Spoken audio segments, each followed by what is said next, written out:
የኢትዮጵያ ሕዝባዊ አብዮታዊ ፓርቲ ኢህአፓ እየተዘጋጀ የሚቀርብ ፍኖተ ዲሞክራሲ የኢትዮጵያ አንድነት ድምፅ ነው።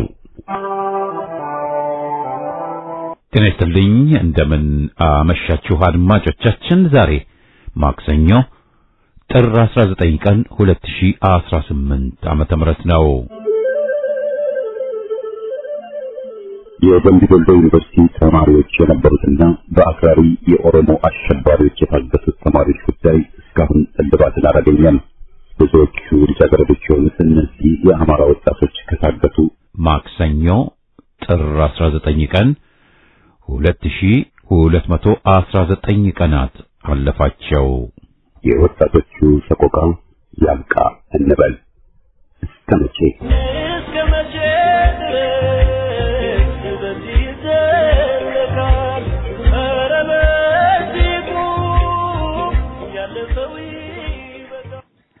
መሪ ለመሰየም የተሰባሰቡ የፋኖ አዛዦች በየጠቅላይ ግዛታቸው አንድ ላይ መቆም ሳይችሉ ወይም በጠላትነት እየተያዩ ወይም እንዲተያዩ ሚሊዮኖች እያፈሰሰ የሚሰራ ኃይል በመካከላቸው እያለ በአማራ አቀፍ አደረጃጀት አንድ ላይ መቆም እንደማይችሉ ማሰብ ነበረባቸው።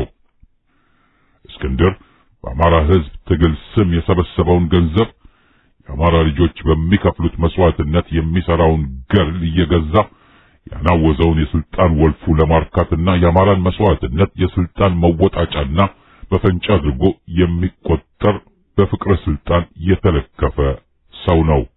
አማራ አቀፍ የፋኖ አንድነት ለምን እስካሁን ችግር ገጥሞት ቆየ በሚል ርዕስ ከአርበኛ ፋኖ ጌታቸው ዳምጠው ከሸዋ የቀረበ ትንታኔ ነው።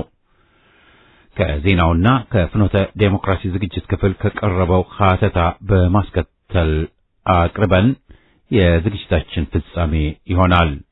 አሁን ወደ ዜናው። የአማራ ፋኖ ብሔራዊ ንቅናቄ በተመሰረተ ማግስት ጥር 10 ቀን በአብይ አህመድ የሚመራው ብሔራዊ ደህንነት ምክር ቤት አስቸኳይ ስብሰባ ጠርቶ መወያየቱን ከአንድ የስብሰባ ተሳታፊ የደረሰን መረጃ ይገልጻል። በስብሰባው ላይ ሁለት ጉዳዮች ትኩረት ተሰጥቷቸው የተወያዩ ሲሆን የመጀመሪያው አማራው ኃይል ወደ አንድነት መምጣትና አጠቃላይ አሁን ያለበት ጥቅል ግምገማና የብልጽግና ጠንካራ ጎኖች የተነሱ ሲሆን በሁለተኛው ክፍል ደግሞ የብልጽግና ድክመቶችና ትኩረት የሚሹ ጉዳዮችን አንስተው ተወያይተው አቅጣጫ ማስቀምጠው መለያየታቸውን የስብሰባው ተሳታፊ ገልጿል። በስብሰባው ላይ የብሔራዊ ደህንነት ምክር ቤት አባላት የሆኑት ማለትም ከመከላከያ ሰራዊት፣ ከፌዴራል ፖሊስ፣ ከብሔራዊ መረጃ፣ ከአዲስ አበባ ፖሊስና ከኢንሳይ የተመረጡ የኦሮሞ ተወላጆች ብቻ እንደተሰበሰቡ ከመረጃ ምንጫችን የደረሰን ዘገባ ያመለክታል። ጎጃም ዞን ከታፈሱ 1730 ወጣቶች መካከል 850 የሚደርሱ ከደብረ ማርቆስ ማሰልጠኛ ካምፕ መጥፋታቸው ተረጋገጠ። እነዚህ አራት ወጣቶች ደረጀ ጎሹ፣ ደሳለኝ ወርቁ፣ እንዳለ ይበልጣልና ስጋለ ሰጥ ይባላሉ። በእነዚህ የሳር ምድር ወረዳ ከመርጦ ለማርያም ከተማ መሃል አደባባይ ታፍሰው ድቅድቅ ባለ ጨለማ ወደ ደብረ ማርቆስ ከተማ ከተጓዙ 110 ወጣቶች መካከል ይገኙበት እንደነበር ተናግረዋል።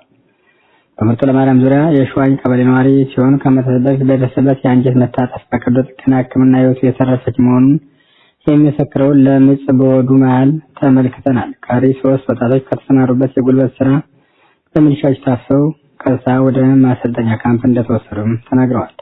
በደብረ ማርቆስ ወታደራዊ ማሰልጠኛ ካምፕ በገባን በሁለተኛው ቀን ለሁለት ከፍለው ወደ አዳራሽ ወስደው የሃይማኖት አባቶች፣ ሴቶች፣ ወጣቶች፣ ሽማግሌዎችና የሚደበድቡበትን ቪዲዮ እንድንመለከት ካደረጉ በኋላ ከዚህ ወጣችሁ በትጣፉ ጥንፈኛ እንደዚህ ያሰቃያቸዋል እያሉ ሲያሸማቀቁን እኛ እየሳቅን እንመለከታቸው ነበርም ብለዋል። ለቀን ስራ ይሆናል ብለን በለበስነው ልብስ ስፖርት ሲያሰሩን የነበሩትም ከታፈሱት ውስጥ ግዙፍ ሰውነት ያላቸው ተመርጠው ሲሆን ከ45 ቀን በኋላ ፓራ ኮማንዶ ሆነን እንድንመረቅ ተነግሮን ስልጠና ከጀመርንበት ቀን ጀምሮ ቀን በቀን ወጣቶቹ እየጠፉ ወደ ሀገራቸው ሲሄዱ እኛም ጠፍተን ወደ እናንተ መጥተናል።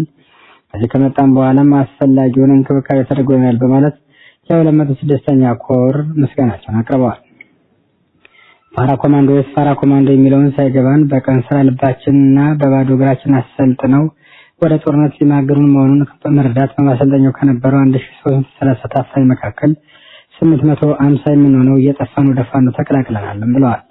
ከስራ ታፍሰው ከማሰልጠኛ የወጡት ወጣቶች በመንከባከብ ላይ የሚገኘው 206ኛ ኮር በመርጠለ ማርያም ከተማ በስራ ላይ የነበሩ ወጣቶች ልጆቻችሁን የተነጠቃችሁና የጠፉባችሁ የእነዚህ ወጣቶች ቤተሰቦች ዛሬ ልጆቻችሁን ከወንድሞቻቸው ጎን በአስተማማኝ ሁኔታ ይገኛሉ ሲሉም ልጆቻችሁን ተረከቡ በማለት ጥሪ አቅርበዋል። በሲዳማ ክልል 5 ሚሊዮን ኮደሮች ስልጠና ያልወሰዱ የመንግስት ሰራተኛ የደረጃ እድገት ጥቅማ ጥቅም እንደሚያገኙ መገለጹ በመንግስት ሰራተኛው በኩል ቅሬታ አስነሳ።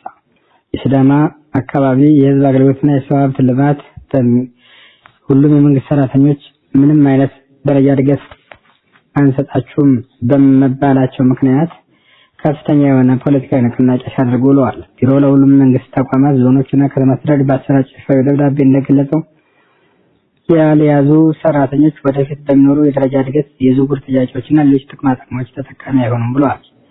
ፖለቲካ አንድምታ ሰጥተው ሙሉ መንግስት ሰራተኛውን ወደ አንድ ቋት ለማስገባት የሚጓዘው ጽንፈኛውና ጠባቡ ተገንጣዩ ቡድን የመንግስት ሰራተኞቹን አይናቸውን ላፈር በማለት ደሞዛቸውን ሙሉ በሙሉ እስከማገድ እንደደረሰም ገልጸዋል።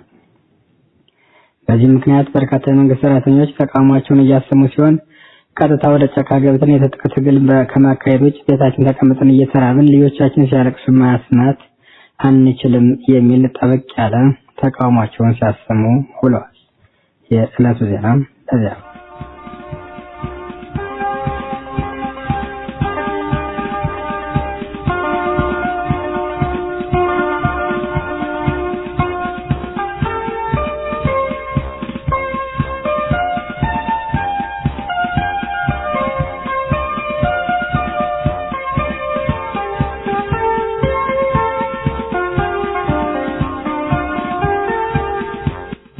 ትግላችን ዛሬም ሊደናቀፍ ይችላል። አይሆንም እንትተህ ሊሆንን ይችላልን ያዝ ይላሉ አዛውንት ሲመክሩ። ለእህቶቻችንም የሚሰራ ምክር ነው። ያልጠረጠረ ተመነጠረም ይገልጸዋል። ጠንቀቅ በል ነቃበል በይ ወገን ነው መልእክቱ ማሳሰቢያው። ተደናግረንና ዘረክረክ ብለን አብዮትን ትግልንና ህዝባዊ አመጽን ስናስበላ በተደጋጋሚ ታይተናል። ነጋሪ ጠፍቶ ሳይሆን አልሰማ ብለን ነው። አጉል ተስፋን ተጨባጭ እውነታ ብሎ የመውሰዱ ዝንባሌያችን ጎርቶናል፣ እየጎዳንም ነው። በዚህ መስክ የሚኖረው ስህተት ጠላትና ወዳጅን ካለመለየት በቅድሚያ ይመነጫል። በሂደት እንዳየነው ከሆነ ጠላትን ወዳጅ ማለት ድክመታችን ሆኖ ቆይቷል። ቴዎድሮስ ማንዴላ ብለን ከንቶችን ለማወደስ ፈጥነን ኩም አድርገውናል። መንጌ መለስ ማለት ይቀናቸው የነበሩ ማፈሪያዎች ጥቂቶች አይደሉም። ትኩስ ጠላቱን የጦር አበጋዝ ልናደርግም ስንጥር ታይተናል።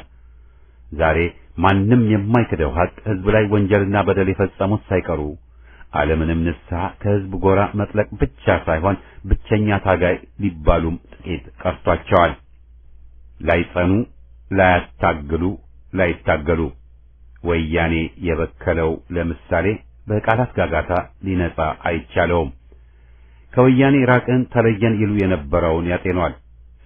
በተለይም በወገን ደም የታጠቡትን የመለስና መንግስቱ ቀንደኛዎችን ዳግም ማቀፍ ትግልን መጉዳት ነው። ዛሬ ህዝብን ከድተው ከሹሞቹ ጋር የወገኑት ትላንትም ከዚያ ወዲያም ከህዝብ አንጻር የነበሩ ተጻረው የቆሙ መሆናቸውን ማየት እንችላለን። የተቀየረው የደከመው የኛው የማስታወስ ችሎታ ነው። በመሆኑም ዓመት አልፎ ዓመት ሲተካ የሞተልሽ ሳይሆን የገደለሽ በላን በግለሰብም በህዝብም ደረጃ እየደገም አገር ወዳዶችን እያራቅ ከሃዲዎችን ሆ ብለን የምናቅፍበት ሁኔታ እየቀጠለ ምጸታችን የዘወትር የመሆንን ችሎታ ይዞብናል። ማን ትናንት ወዲያ የፋሽስቶች ካድሬና የፓርቲ አባል ሆኖ በህዝብ ደም ታጠበ? ማን ትላንት ለወያኔ አድሮ አገር ወዳድ ድርጅቶችን አፈራረሰ? ማን በአገዛዦቹ ወንጀል ተሳተፈ? ማን የህዝብን ትግል አደናቀፈ? ማን ሻዕቢያ ስር ተሰማራ? ማን ለሹሞቹ ደጋፊና ወዳሽ ሆኖ መድረክ አጣበበ? ማን ለኢትዮጵያ ጥፋት ከምስረታው ጀምሮ ታገለ? ማን ለኢትዮጵያ ጠላቶች መጋዣ ሆኖ አገርን ጎዳ? ማንስ በጽናትና በሀገር ፍቅር ለኢትዮጵያ ቆመ፣ ተሰዋ፣ መከራን ተቀበለ? ለእነዚህ ጥያቄዎች ሐቅን መሰረት ያደረጉ ምላሾች መሰጠት አለባቸው። ከዚህም ተነስተንና የዛሬ ሰልፋቸውን አውቀን ጠላትና ወዳጅን መለየት መቻል አለብን እንጂ ጠላትን በወዳጅ ደረጃ በግድ የለሽነት ካግበሰበት ተከታዩ ውድቀት ለመሆኑ ምንም ጥርጥር የለውም። ያወየነ ሰይጣን መቼም አይለቅም። ቤተክርስቲያንም መስጊድም መቃጠሉ ይቀጥላል የሚለውና ታሪክን ሳይገባው አጣሞ የሚያቀርበው ጥራዝ ነጠቅ ዘረኛ ኮሎኔልም ማንነቱን በዲስኩር ሊሸፍን ያልቻለ በመሆኑ መካሪ ቢያገኝ ስልጣን እንዲለቅም አፉንም እንዲዘጋ በተነገረው ነበር። ድርጅት ብለንና ህብረትን እውን አድርገን ስንታገል በጠላት ላይ ድልን መቀዳጀት እንደምንችል ያየነው ነው።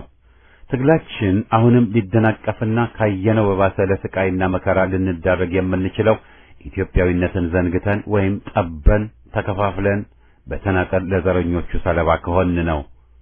የሰሞኑ የሃይማኖታችንን ለቀቅ ሰልፍ የህብረትን ኃይል አሳይቷል።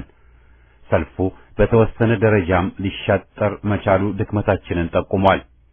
የህዝብ ህብረት ለጠላቶቻችን መርዶ በመሆኑ በህዝብ ጎራ የሰረጉት ቅጥረኞች ያዞምባ እየረጩ የህዝብን ህብረትና አንድነት በመሸርሸርና በአገር ወዳድ ኃይሎችም ላይ በመዝመት ላይ ናቸው። የሻዕቢያው ቅጥረኛና ሰላይ ከኦሮሞ በላይ ኦሮሞ ነኝ በሚል ሲቧርቅ የከረመውን ያስታውሷል። በኢህአፓ ላይም እየተሰራጨ ያለውን ልክ የለሽ ሐሰት መገንዘቡም ይበቃል። ግንዛቤ ጎድሎንና ከታሪክም መማር አቅቶን በጸረ ጠላት ህብረት መንቀሳቀስ ካልቻልን የሚደርስብን ጉዳት የሚገመት አይደለም። ተዘናግተን ለሹሞቹ ሰለባ በመሆናችን መንገድ ከፍተንላቸው በህዝባችን ደም ሊታጠቡ ቻሉ።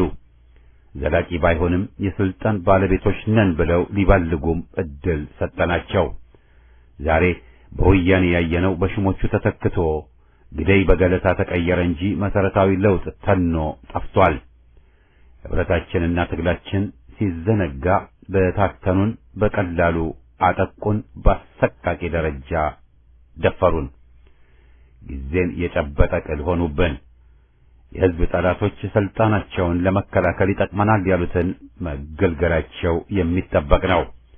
የህዝብን ጎራ ሰርጎ መግባት ማተራመስና ማዳከም ደግሞ ያደርጉታል ተብሎ መጠበቅ ያለበት ነው። ባንዳውን አርበኛ፣ ቡከኑን አገር ወዳዱን ከሃዲ አስመስለው ቢያቀርቡ መገረም የለብንም። ከወያኔ እየተመሳጠሩ የሚሰሩትን ሊደብቁን ቢጥሩም መደነቅ የለብንም። ራሳቸው ኢህአዴግን ሊያስቀጥሉ መዘዘኛውን የወያኔ ከፋፋይና የጥፋት ሕግ ሊያስጠብቁ ሽግግርን ላይቀበሉ መምጣታቸውን ነግረውናል። ይህን ቃላቸውን ማመን ሲገባን ከግብራቸው ጋር የሰመረ ነውና ዶሮን ሲደልሏት ልፈፋቸውንና የቅጥረኞቻቸውን የመንጋ ጨዋታ በመቀበል ልንዘናጋላቸው ቻል። ሀገር ጎጂ ጥፋት እነ ቡራዩ፣ ሻሸመኔ፣ አጣዬን አስከታይ ጥፋት ዛሬም ለመብታችን፣ ለእምነታችን፣ ለማንነታችን ለኢትዮጵያ ካልታገል ይጨርሱናል እንጂ ምንም ለውጥ አይኖርም። ይህን ሀቅ አለመቀበል ደግሞ ያስጨርሰናል ብቻ ሳይሆን ኢትዮጵያንም ሊያሳጣን የሚችል ነው። መብትም አገርም ሊቀሙን በትጋት እያሴሩ መሆናቸውን ደግሞ ዛሬ መረጃ አምጡ የሚለን ጅል ይኖራል ማለቱ ይከብደናል። የሹሞቹን ጽንፈኝነት መረጃ ስጡኝ የሚለው ወዳደር በርካታ ወዳጆች የሉትም ባይ ነንና ሹሙን ለስልጣን በመሰየም ሂደት ዋና ሚና የነበረው የአሜሪካ ባለስልጣን በአሁኑ ጊዜ የፈጠረውን ቀውስ ለማጤን ሳይሆን ተጨማሪ ውጥንቅጥን ለማስፈን ወደ አፍሪካ ቀንድ መጓዙ ተነግሯል። የውጭ ጣልቃ ገብነት የኢትዮጵያን ችግር ሲፈጥር ሲያባብስ የቆየ ነው። የአሜሪካንን ጥቅም ለማስጠበቅ ኢትዮጵያን ሰለባ ማድረግ ልማዳቸው ሆኗል። የሻዕቢያው መሪ አንድም እስረኛ ሳይፈታና ቅንጣትም ለውጥ ላያመጣ በየመን ጦርነት የሳውዲ አጋር በመሆኑና አሰብን ሳይቀር በመቸርቸሩ ወዳጅ ብለውት ሹሙ እንዲጎነበስለት አድርገዋል። ታሪካዊ ብለው ከጨፈሩት ስምምነት ኢትዮጵያ ምንም አላገኘችም። ሹሙ ለግብጽ ወላሂ ብሎ ሲጎነበስ በዚያውም የቆመውን የአባይ ግድብ ሥራ በባዶ ዲስኩር እያጀበ ቀብሮታል።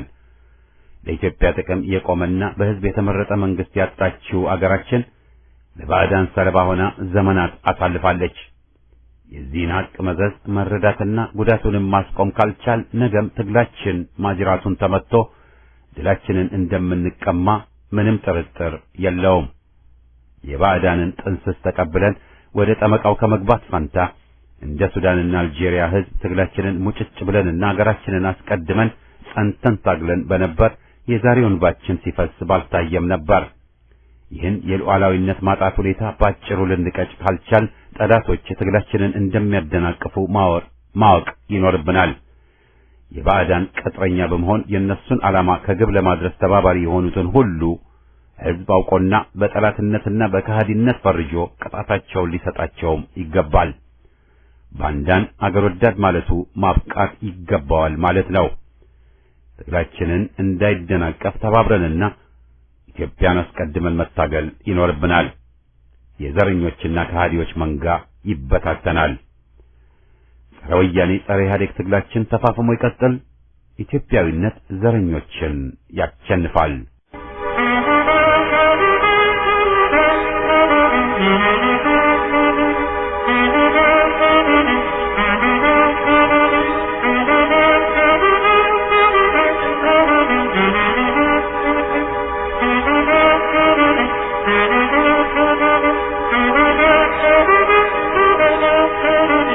አማራ አቀፍ የፋኖ አንድነት ለምን እስካሁን ችግር ገጥሞት ቆየ?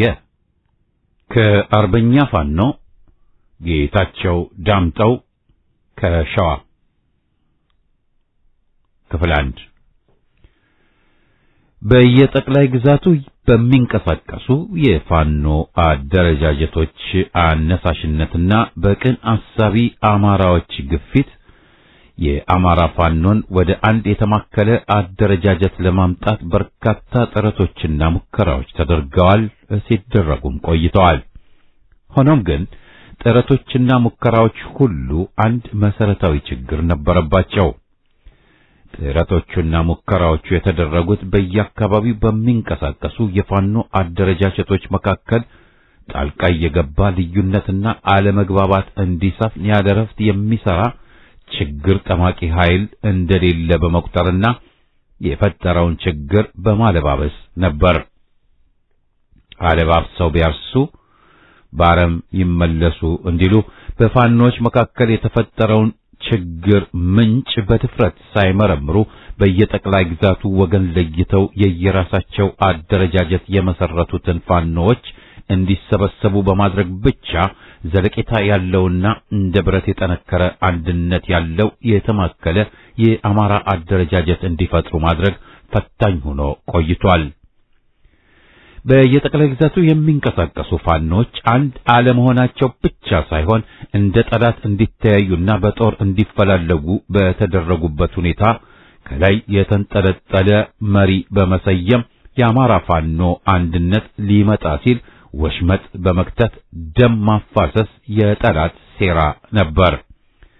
በመሆኑም አማራ አቀፍ የፋኖ አንድነት ለመፍጠር በየጠቅላይ ግዛቱ በሚንቀሳቀሱ ፋኖዎች መካከል ጠንካራ ወንድማዊ አንድነት እንዳይፈጠርና በጠላትነት እንዲፈላለጉ ያደረጋቸው አካል መታወቅና መለየት አለበት። የአማራ ፋኖን አንድ ለማድረግ ጥረት ሲደረግ የነበረው አሰግድ መኮንን ከይዞታው ከእስክንድር ነጋ ጋር በሚሰሩ ፋኖች ተባሮ ይንከራተት በነበረበት ወቅት መሆኑን ይመራው የነበረው እዝ ካወጣው መግለጫ ለመረዳት ይቻላል። በማህበራዊ አውታሮች ሲዘዋወር ባደመጥነው የአርበኛ አሰግድ ድምጽም አሰግድ በእስክንድር ነጋ በሚታዘዙ ፋኖች የደረሰበትን በደል እንባ እየተናነቀው በዝርዝር ሲናገር ሰምተነዋል። መሪ ለመሰየም የተሰባሰቡ የየጠቅላይ ግዛቱ የፋኖ አዛዦች ይህን ችግር ተጋፍጠው መፍትሄ ማስቀመጥ ሲገባቸው ልክ ወንድማዊ ስምምነት መካከላቸው ያለ ይመስል የፋኖ መሪ ለመሾም መስፈርት ዘርግተው ገመድ መጓተትና ምርጫ ለማድረግ ጥቆማ ውስጥ መግባት አልነበረባቸውም። ይልቁንም ሸዋ ላይ እስክንድር ነጋ የፈጠረው ችግር ምንድነው ብለው ለችግሩ ዘላቂ መፍትሄ ለመስጠት ቢሞክሩ ኑሮ ዛሬ ላይ በአርበኛ አሰግድ መኮንን ላይ የደረሰው መከራ ላይደርስ ይችል ነበር። በእርግጥ የሸዋው ጎልቶ ስለወጣ እዚህ ላይ ተነሳ እንጂ እስክንድር ነጋ በረገጠው ምድር ሁሉ ተመሳሳይ ችግር እየፈጠረ በጎንጃም በጎንደርና በወሎም የፋኖን አንድነት እያመሰው መቆየቱ አይዘነጋም። ባጭሩ መሪ ለመሰየም የተሰባሰቡ የፋኖ አዛዦች በየጠቅላይ ግዛታቸው አንድ ላይ መቆም ሳይችሉ ወይም በጠላትነት እየተያዩ ወይም እንዲተያዩ ሚሊዮኖች እያፈሰሰ የሚሰራ ኃይል በመካከላቸው እያለ በአማራ አቀፍ አደረጃጀት አንድ ላይ መቆም እንደማይችሉ ማሰብ ነበረባቸው። ምርጫ ተብዬው ተሳክቶላቸውና አንድ ሰው መሪ አድርገው የመረጡ ቢሆን ኑሮ በመካከላቸው እንዲፈጠር የተደረገው በጠላትነት መተያየት በእርቅ ባልተፈታበት ሁኔታ በሸዋ፣ በጎጃም፣ በወሎና በጎንደር የተደራጀውን ውህዱን ፋኖ ማን ሊመራው ነበር?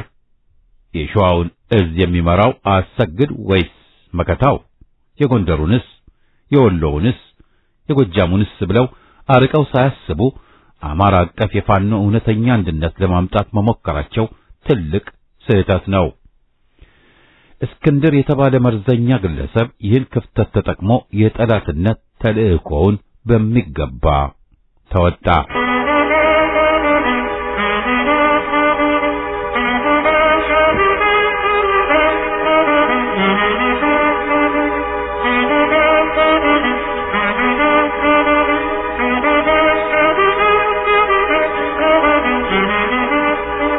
ክፍል 2 በጉባኤ አንድ ሰው በመሪነት ስለተሰየመ ብቻ ጎራ ለይተው በጠላትነት እንዲፈላለጉ በተደረጉ የየጠቅላይ ግዛት አደረጃጀቶች መካከል የሰፈነው ጠላትነት ተኖ ሊጠፋ አይችልም።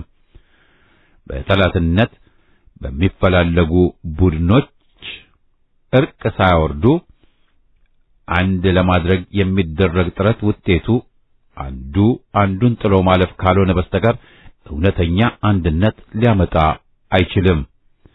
በፋኖች ዘንድም የሆነው ይህ ነው።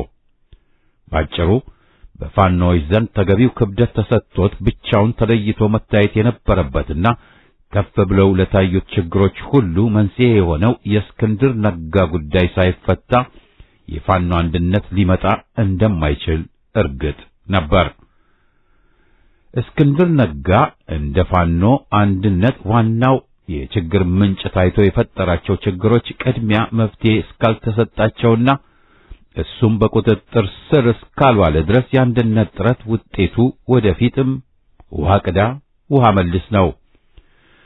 እስክንድር የአማራው የህልውና ተጋድሎ ችግር የሆነው በፋኖች መካከል በሚፈጥረው መከፋፈል ብቻ አይደለም። ይልቁንም በአማራ የህልውና ተጋድሎ ውስጥ እስክንድር ነጋ የሚባል አንድ ለአማራ ህልውና የሚጋደል የፋኖ አዛዥ ተደርጎ መቅረቡ ጭምር ነው። እስክንድር ህዝባዊ ግንባር፣ ህዝባዊ ሰራዊት ወዘተርፈ እያለ የፈጠራቸውና ከሱ በስተቀር ሌላ መስራች አባል የሌላቸው የውሸት ድርጅቶች ባለቤት መሆኑ ብቻ ሳይሆን የኋላ ታሪኩና በአማራው የህልውና ተጋድሎ ውስጥ ሊያራምደው በሚሞክረው ጸረ አማራ ሐሳቤው ጭምር ተመዝኖ እንደየጠቅላይ ግዛቶቹ የፋኖ አዛዦች አንዱ ተደርጎ መቆጠር አልነበረበትም። እስክንድር በአማራ የህልውና ተጋድሎ ላይ ያደረሰው ጥፋት ሁሉ ወደ ጎን ተብሎ እንደ አንድ የፋኖ መሪ ይቆጠር ቢባል እንኳ ለእውነተኛ ፋኖች ፍትሃዊ አይሆንም። እስክንድር በሚሊዮኖች የሚቆጠር ገንዘብ ከአማራው ማህበረሰብ የሰበሰበ የላቀ ገንዘብ እየከፈሉ የእግር ኳስ ተጫዋቾችን እየገዙ ተጫዋች ሲያዘዋውሩ እንደሚውሉ የአውሮፓ የእግር ኳስ ክለቦች በየጠቅላይ ግዛቱ ከተሰበሰቡ የፋኖ አደረጃጀቶች ግለሰቦችን በረብጣ ብር እየገዛ ሲያዘዋውር የሚውል በአማራ ህዝብ ትግል ስም የሰበሰበውን ገንዘብ የአማራ ልጆች በሚከፍሉት መስዋዕትነት የሚሰራውን ገል እየገዛ ያናወዘውን የስልጣን ወልፉ ለማርካትና የአማራን መስዋዕትነት የስልጣን መወጣጫና በፈንጫ አድርጎ የሚቆጠር በፍቅረ ስልጣን የተለከፈ ሰው ነው። እስክንድር የስልጣን መዳረሻዬ ናት በሚላት ኢትዮጵያ ያነገበውን ርዕሰ መንግስትነት ከአማራ የህልውና ተጋድሎና ከአማራ በላይ በማድረግ ሌት ተቀን ሲያላዝኑለት የሚውሉ የብዙ ምላሶችና ጆሮዎች ባለቤት የሆነ ግለሰብ ነው። እነዚህ የእስክንድር መጠቀሚያ የሆኑ ምላስና ጆሮዎች ለህልውና ተጋድሎ ተብሎ ከተሰባሰበው ከሚሰበሰበው የህዝብ ገንዘብ ቀለብ እየተሰፈረላቸው በየቀኑ ሲያቀርቡ የሚውሉት አብይ አህመድ በአማራ ህዝብ ላይ የሚያወርደውን መከራና ፍዳ ሳይሆን እስክንድር ነጋ በየቀኑ የሚነሳውን ፎቶና ተንቀሳቃሽ ምስል እያሳዩ እስክንድር መዳረሻው ለሆነችው ኢትዮጵያ ምን ያህል ከፈጣሪ የተሰጠ መሪ እንደሆነ በትወናና በመወድስ የታጀበ የእስክንድር አምልኮ ነው።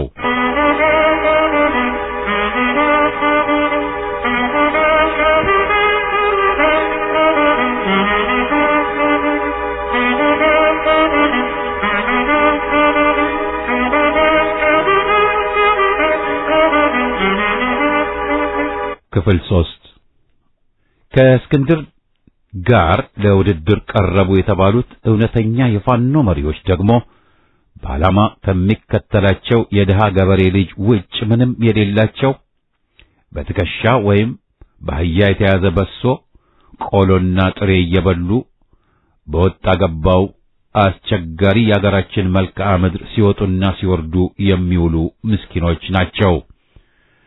የስልጣን ወልፉን ለማርካት ለሱ የሚሰሩ ምላስና ጆሮ እንዲሁም ለፍላጎቱ ማስፈጸሚያ የፋኖ እዝ ጭምር የሚገዛበት ረብጣ ገንዘብ ያለውን ግለሰብ ምንም ከሌላቸው ከወሎ፣ ሸዋ፣ ጎጃምና ጎንደር የፋኖ አዛዦች ጋር በአንድ መለኪያ መስፈር እውነተኛ የፋኖ አዛዦችን ከፍ ባለ መለኪያና ፍትሃዊ ባልሆነ ሚዛን እየሰፈሩ እስክንድርን ግን በጣም ዝቅ ባለ ልኬት በመመዘን ትይዩ ሊሆኑ በማይችሉበት ሚዛን እንዲቀመጡ እንደማድረግ ነው። ባጭሩ እስክንድር እንደ ፋኖ አዛዥ ግምት ውስጥ ገብቶ እየተወዳደረ ያለውን የሚዲያና የገንዘብ ሞኖፖል በመጠቀም እንጂ በፋኖነት ፋኖን በማደራጀት ባደረገው ጉልህ አስተዋጽኦና ጀብድ አይደለም።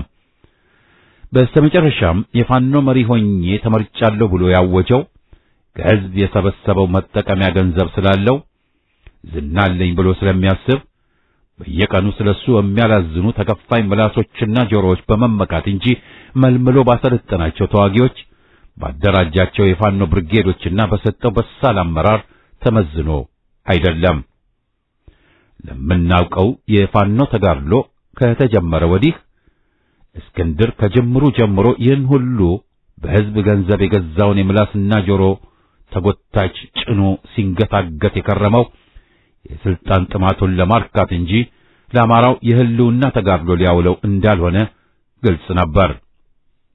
ለዚህም ነበር እውነተኞቹ የፋኖ አዛዦች የድሃ ገበሬ ልጅ እየመለመሉና እያሰለጠኑ የፋኖ ብርጌዶችና አዞችን ለመመስረት ሲወጡና ሲወርዱ፣ እስክንድር ግን የአማራ የፋኖ መሪነት ጉዳይ አጀንዳ ሲሆን ከእውነተኛ ፋኖ አዛዦች ጋር በፍትሃዊ ሚዛን ሊቀመጥ እንደማይችል ስለሚያውቅና ከአማራ ፋኖ መሪነት ያነሰ ስልጣን ለመቀበል ዝግጁ ባለመሆኑ በማናቸውም መንገድ የፋኖ መሪ ለመሆን የገንዘብ የጆሮና ምላስ ኃይሉን ሲያደራጅና ሲያሰማራ ነበር የከረመው።